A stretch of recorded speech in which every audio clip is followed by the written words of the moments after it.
Hello good morning friends. TS TET Telugu Telugu for 10th class students, inter, degree వాళ్ళకు కూడా use అవుతుంది TS TET Telugu. So first what we have to take so ఇందులో మనకు పద్యాలు ఉంటాయి. ద్విపద పద్యము, దిస్ ఇస్ జాతి. అండ్ నెక్స్ట్ వన్ కంద పద్యము ఇది ఏ పద్యము అంటే జాతి పద్యము. అండ్ నెక్స్ట్ వన్ ఆట వెలది. సో ఆట వెలది ఏ పద్యము అని అంటే ఆట వెలది ఉపజాతి పద్యము. ఓకే, నెక్స్ట్ ఫస్ట్ ద్విపద పద్యము, కంజ పద్యము, థర్డ్ ఆట వెలది ఉపజాతి పద్యము. అండ్ తేటగీతి ఆల్సో ఉపజాతి పద్యము. అండ్ ఫిఫ్త్ వన్ సీసము ఆల్సో ఉపజాతి పద్యము. సో మీరు గుర్తుపెట్టుకోవాలి, 2 జాతి పద్యాలు ఉన్నాయి, 3 ఉపజాతి పద్యాలు ఉన్నాయి. What we can say here జాతి పద్యము. సో 1 2 జాతి పద్యాలు, 2 జాతి పద్యాలు ఉన్నాయి, 3 ఉపజాతి పద్యాలు ఉన్నాయి. ఫస్ట్ మనం నేర్చుకుందాం ద్విపద పద్యం గురించి నేర్చుకుందాం. సో వాట్ ఈస్ ద్విపద పద్యం? ఇలా నేర్చుకోవాలి. ఫస్ట్ ఎన్ని పాదాలు ఉంటాయి? 2 పాదాలు ఉంటాయి. అదే కంద పద్యంలో ఎన్ని పాదాలు ఉన్నాయంటే 4 పాదాలు ఉంటాయి. ఇందులో నేర్చుకోవాల్సిందంటే 2 పెద్ద పెద్ద పాదాలు ఉంటాయి. 2 పెద్ద పెద్ద పాదాలు అంటే ఏంటంటే 2 లైన్స్. అండ్ కంద పద్యంలో ఎలా ఉంటాయి అని అంటే కంద పద్యంలో 4 పాదాలు ఉంటాయి. అండ్ నెక్స్ట్ వన్ ఆట వెలదిలో ఎన్ని పాదాలు ఉంటాయంటే 4 పాదాలు ఉంటాయి, పాదాల సంఖ్య. అండ్ తేటగీతిలో ఎన్ని పాదాలు ఉంటాయంటే 4 పాదాలు ఉంటాయి. అండ్ సీసంలో ఎన్ని పాదాలు ఉంటాయంటే 4 పాదాలు. ఇక్కడ ఏంటంటే పాదాలు అన్నిట్లలో 4 ఉన్నాయి, కానీ ద్విపదలో మాత్రమే 2 ఉన్నాయి. ఆ 2 కూడా పెద్ద పాదాలు ఉంటాయి. సో ఇందులో ద్విపద పద్యంలో ఎన్ని ఇంద్రగణాలు ఉన్నాయి, ఎన్ని సూర్యగణాలు ఉన్నాయి నేర్చుకోవాలి. సో ద్విపద పద్యంలో ఇంద్రగణాలు 3 ఉంటాయి, సూర్యగణాలు 1 ఉంటుంది. అండ్ ఇందులో కంద పద్యంలో ఏంటివంటే 4 పాదాలు ఉంటాయి కదా, ఈ 4 పాదాలను 2 భాగాలుగా విభజించుకుంటారు. ఎన్ని భాగాలుగా విభజించుకుంటారు? 2 భాగాలుగా.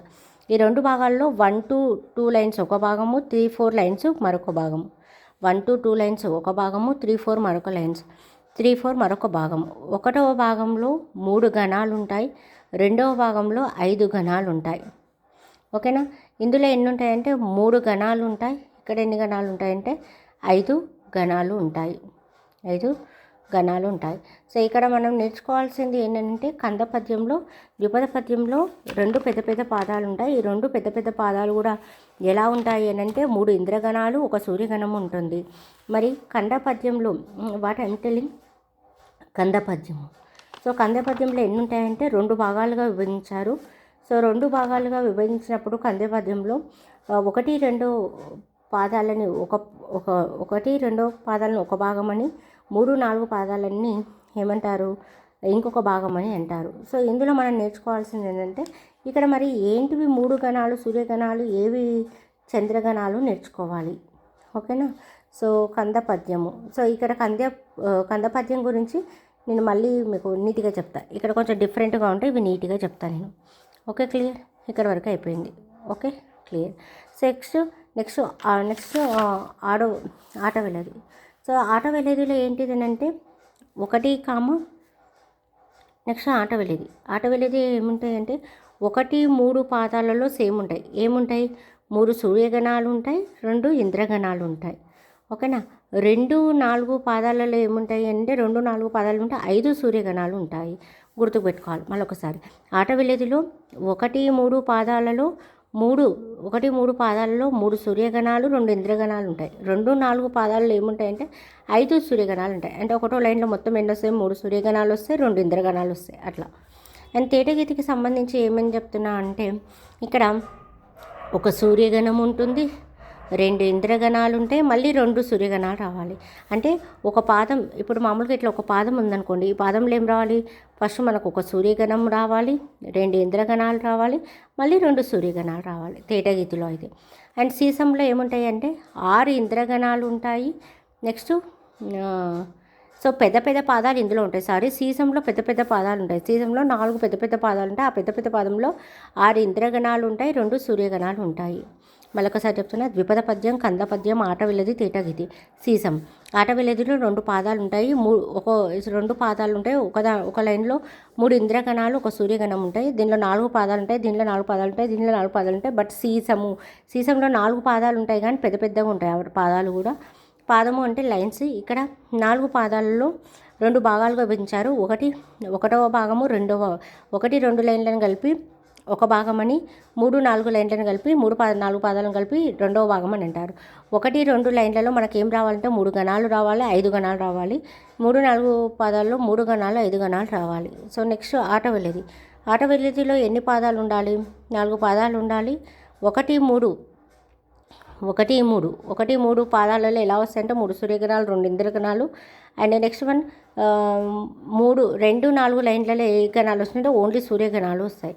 సో తేటగీతలో ఏముంటుంది అంటే 4 పాదాలు ఉంటాయి. 4 పాదాల్లో ఒక సూర్యగణం, 2 ఇంద్రగణాలు, 2 సూర్యగణాలు. అంటే ఒకటే లైన్లో ఒక సూర్యగణం కావాలి, 2 ఇంద్రగణాలు కావాలి, 2 సూర్యగణాలు కావాలి.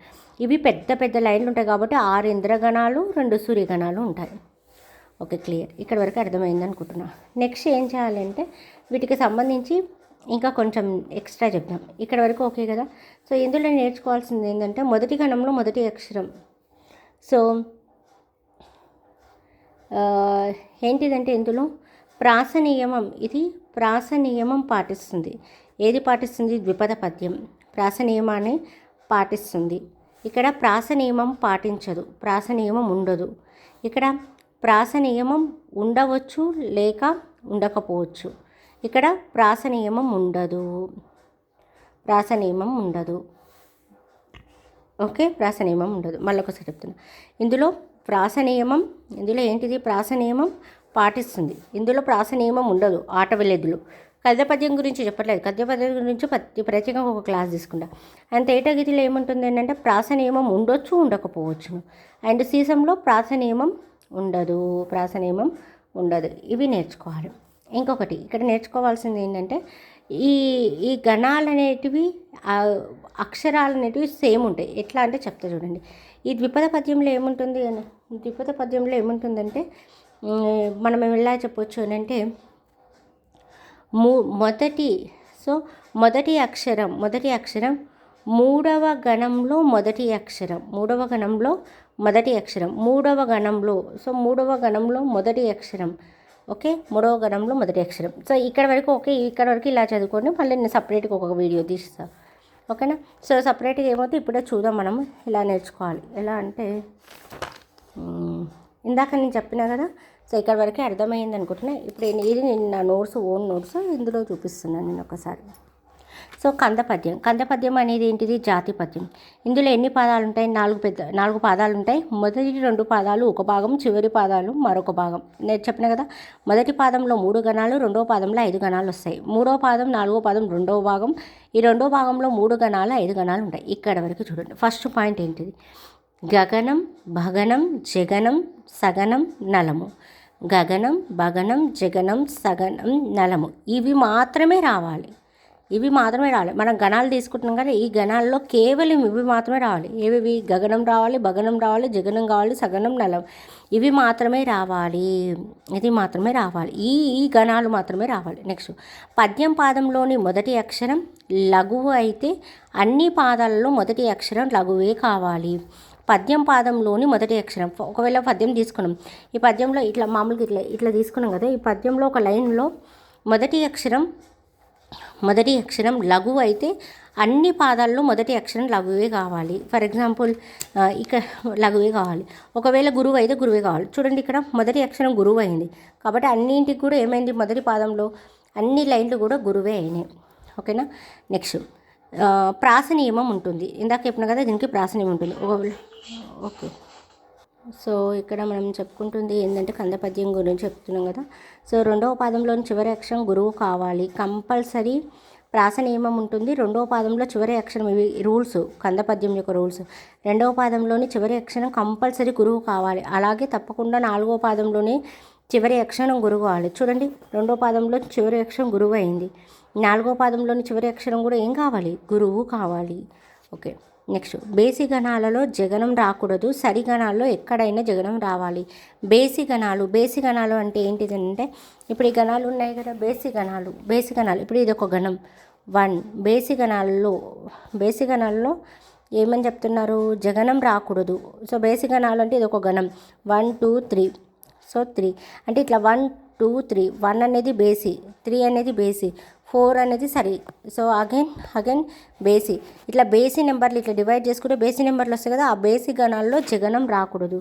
సరి గణాల్లో ఎక్కడైనా జగనం రావచ్చు. అంటే సరి గణాలు ఏంటి 2, 4, 5, 6 అట్లా ఉంటాయి కదా, వీటిలో ఎక్కడైనా కూడా ఏం రావచ్చు, జగనం రావచ్చు. ఒకసారి వచ్చిన గణం మరల రావచ్చు, ఏం కాదు. ఒకసారి వస్తే మళ్ళీ రావచ్చు. యతి మైత్రి 4వ గణంలోని మొదటి అక్షరాన్ని 7వ గణంలోని మొదటి అక్షరానికి యతి మైత్రి చెల్లుతుంది. యతి మైత్రి అంటే ఏంటిదంటే 4వ గణం, 1, 2, 3, 4. ఈ 4వ గణంలోని మొదటి అక్షరం అంటే ఈ మొదటి అక్షరం లఘువు అయింది ఇక్కడ. అలాగే 7వ గణం 4 అయిపోయింది కదా, 5, 6, 7.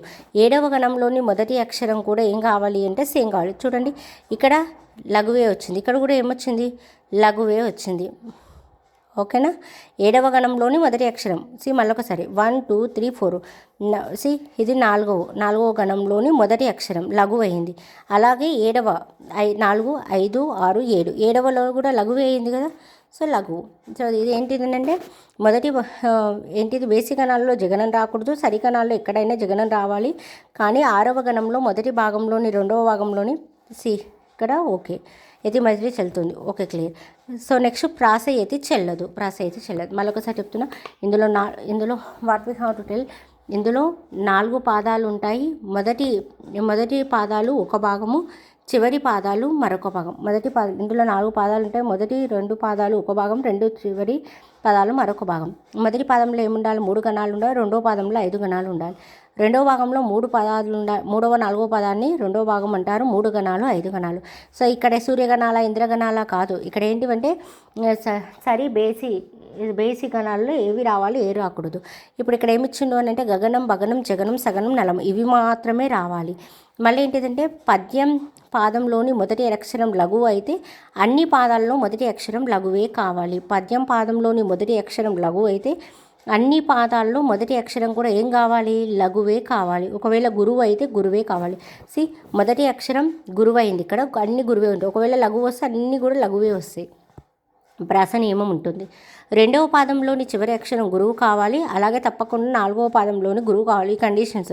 2వ పాదంలోని చివరి అక్షరం గురువు అయింది, అలాగే 4వ పాదంలోని, ఇది ఫస్ట్, ఇది సెకండ్, ఇది థర్డ్, ఫోర్త్లో కంపల్సరీ గురువే కావాలి.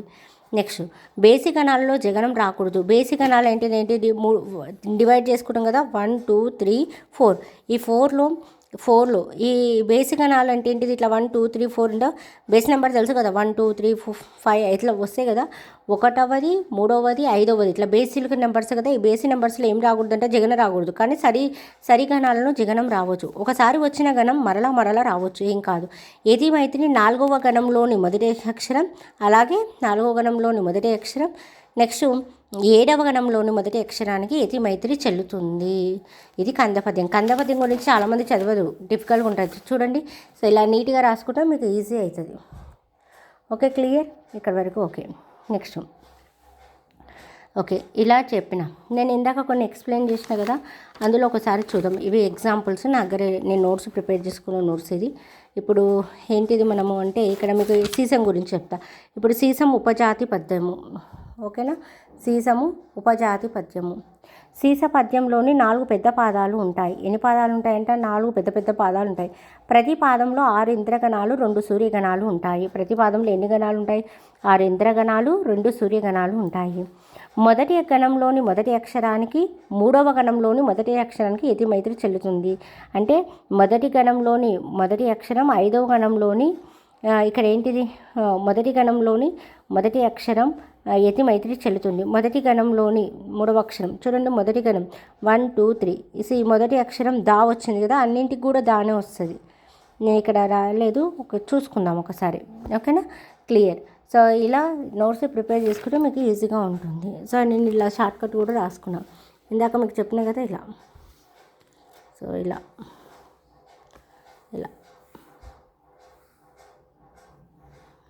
సో ఇప్పుడు మనకు అర్థమైంది ఏంటి అంటే ఇలా చూసుకోవాలి. ఫస్ట్ మనం ఇలా చూసుకోవాలి. ద్విపద పద్యం, జాతి పద్యం, కంద జాతి పద్యం, ఆటవెల్లది అండ్ తేతగీటి సీసం. ఇందులో జాతి పద్యాలు ఏవేవి, ద్విపద జాతి పద్యం, కంద జాతి పద్యం. బట్ ఆటవెల్లది, తేటగీతి, సీసం ఉపజాతి పద్యాలు. సో ద్విపద పద్యము, కంద పద్యము, ఆటవెల్లది, తేటగీతి, సీసము. ఒకసారి చూసుకొని ఒకవేళ ఏమైనా అర్థం కాకపోతే అడగండి, ఓకేనా. Please comment in box. ఏమైనా మిస్టేక్స్ ఉంటే మ్యాక్సిమం ఏం మిస్టేక్స్ ఉంటుంది, ఎక్కడైనా చిన్నగా లోపం ఏమైనా చెప్పడంలో తొందరగా ఏమైనా తప్పు చేస్తే క్షమించండి. Please subscribe, share and like and comment. Please support me. మీరు సపోర్ట్ చేస్తుంటే నేను ఇలాంటి వీడియోస్ ఎన్నో అప్లోడ్ చేస్తూ ఉంటాను. Thank you so much. ఇప్పటివరకు సబ్స్క్రైబ్ చేసుకున్న వాళ్ళందరికీ thank you so much. All the best. ఈరోజు నుంచి పేపర్ 1 స్టార్ట్ అవుతుంది. For them I want to wish all the best. Thank you so much.